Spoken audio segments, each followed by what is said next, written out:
chapter 14. And it came to pass, as he went into the house of one of the chief Pharisees to eat bread on the Sabbath day, that they watched him. And behold, there was a certain man before him which had the dropsy. And Jesus answering spake unto the lawyers and Pharisees, saying, Is it lawful to heal on the Sabbath day? And they held their peace. And he took him, and healed him, and let him go. And answered them, saying, Which of you shall have an ass or an ox fallen into a pit, and will not straightway pull him out on the Sabbath day? And they could not answer him again to these things. And he put forth a parable to those which were bidden, when he marked how they chose out the chief rooms, saying unto them, When thou art bidden of any man to a wedding, sit not down in the highest room, lest a more honorable man than thou be bidden of him. And he that bade thee and him come and say to thee, Give this man place, and thou begin with shame to take the lowest room. But when thou art bidden, go and sit down in the lowest room, that when he that bade thee cometh, he may say unto thee, Friend, go up higher. Then shalt thou have worship in the presence of them that sit at meat with thee.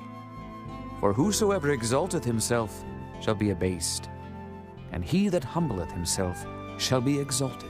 Then said he also to him that bade him, When thou makest a dinner or a supper, call not thy friends, nor thy brethren, neither thy kinsmen, nor thy rich neighbors, lest they also bid thee again, and a recompense be made thee.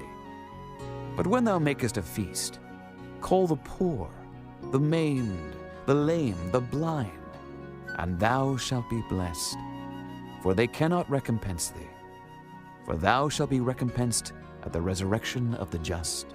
And when one of them that sat at meat with him heard these things, he said unto him, Blessed is he that shall eat bread in the kingdom of God. Then said he unto him, A certain man made a great supper, and bade many, and sent his servant at supper time to say to them that were bidden, Come, for all things are now ready.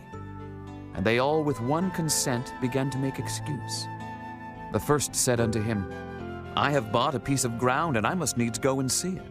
I pray thee have me excused. And another said, I have bought 5 yoke of oxen, and I go to prove them. I pray thee have me excused. And another said, I have married a wife, and therefore I cannot come. So that servant came and showed his lord these things. Then the master of the house, being angry, said to his servant, Go out quickly into the streets and lanes of the city, and bring in hither the poor, and the maimed, and the halt, and the blind. And the servant said, Lord, it is done as thou hast commanded, and yet there is room.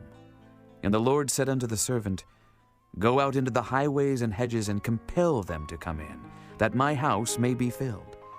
For I say unto you, that none of those men which were bidden shall taste of my supper. And there went great multitudes with him. And he turned and said unto them, If any man come to me and hate not his father and mother and wife and children and brethren and sisters, yea, and his own life also, he cannot be my disciple. And whosoever doth not bear his cross and come after me cannot be my disciple. For which of you, intending to build a tower, sitteth not down first and counteth the cost, whether he have sufficient to finish it? Lest haply, after he hath laid the foundation, and is not able to finish it, all that behold it begin to mock him, saying, This man began to build and was not able to finish. Or what king, going to make war against another king, sitteth not down first, and consulteth whether he be able with 10,000 to meet him that cometh against him with 20,000? Or else, while the other is yet a great way off, he sendeth an embassage, and desireth conditions of peace.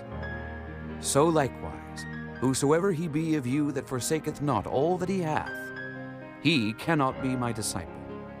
Salt is good, but if the salt have lost his savor, wherewith shall it be seasoned?